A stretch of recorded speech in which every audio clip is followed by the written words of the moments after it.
പറഞ്ഞ കംപ്ലൈൻറ്റ് റെഡിയാക്കിയിട്ടുണ്ട്. എന്താണെന്നുള്ളത് കാണിക്കാം.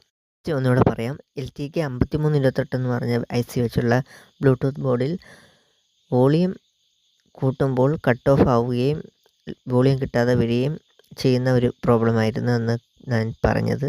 കുറിച്ചൊരു ചോദ്യം ഞാൻ റിയലിൽ ഉന്നയിക്കുകയുണ്ടായി. അതിന് പലരും പല അഭിപ്രായങ്ങളാണ് ഉന്നയിച്ചിട്ടുള്ളത്. പക്ഷേ അതിൽ പലരും പറഞ്ഞ കാര്യങ്ങളിൽ സത്യമുണ്ട്. അത് എന്താണെന്നുള്ളത് കാണിക്കാം വീഡിയോയിലൂടെ. എങ്കിലേ ആദ്യം തന്നെ ഒരു പുതിയ IC റീപ്ലേസ് ചെയ്തങ്ങ് കാണിക്കുകയാണ്. ഇതിൻ്റെ കൂടെ ബേണായ റെസിസ്റ്റർ കറക്റ്റായിട്ടുള്ള വാല്യൂ ഞാൻ ഫിക്സ് ചെയ്തിട്ടുണ്ട്. ഇവിടെ മൂന്നാമത്തെ പിന്നിൽ വരുന്നത് വോൾട്ടേജ് സെലക്ടറാണ്. ആ വോൾട്ടേജ് സെലക്ടറിൽ മൂന്നാമത്തെ പിന്നിൽ വരുന്ന റെസിസ്റ്റർ 47 കിലോ ഓംസ് ആയിരുന്നു. SMD അല്പം വലുതായതുകൊണ്ട് ഒരു ലെഗ് കറക്റ്റ് കിട്ടാണ്ട് അതിന് പകരം ജസ്റ്റ് ഒരു ജമ്പറും കൂടെ ഇട്ടിട്ടുണ്ട്. ചിലരുടെ അഭിപ്രായം ബാറ്ററി കംപ്ലൈൻ്റ് ആണ്, അല്ലെങ്കിൽ ആംബിയർ ഇഷ്യൂ ആണെന്നുള്ളത് പറഞ്ഞിട്ടുണ്ടായിരുന്നു.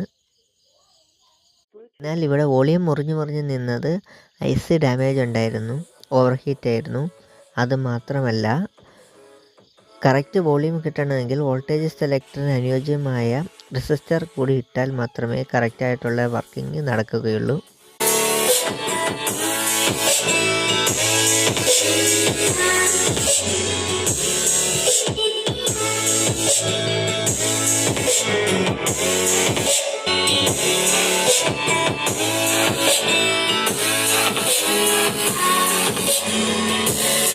ചെക്ക് ചെയ്തത് ഫുൾ വോളിയത്തിലാണ്. ക്ലിയർ കിട്ടാത്തത് കൊണ്ട് ഇങ്ങനൊരു ഇഷ്യൂ വരാം. പക്ഷേ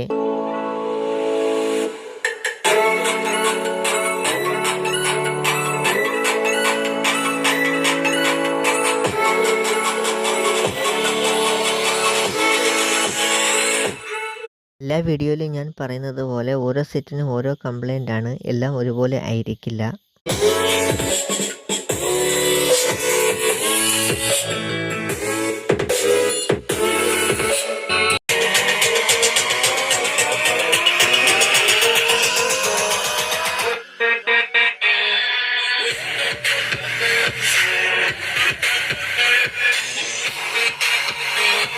പക്ഷെ നല്ല സൗണ്ട് ക്വാളിറ്റി ഉള്ളൊരു മോഡൽ സെറ്റാണിത്.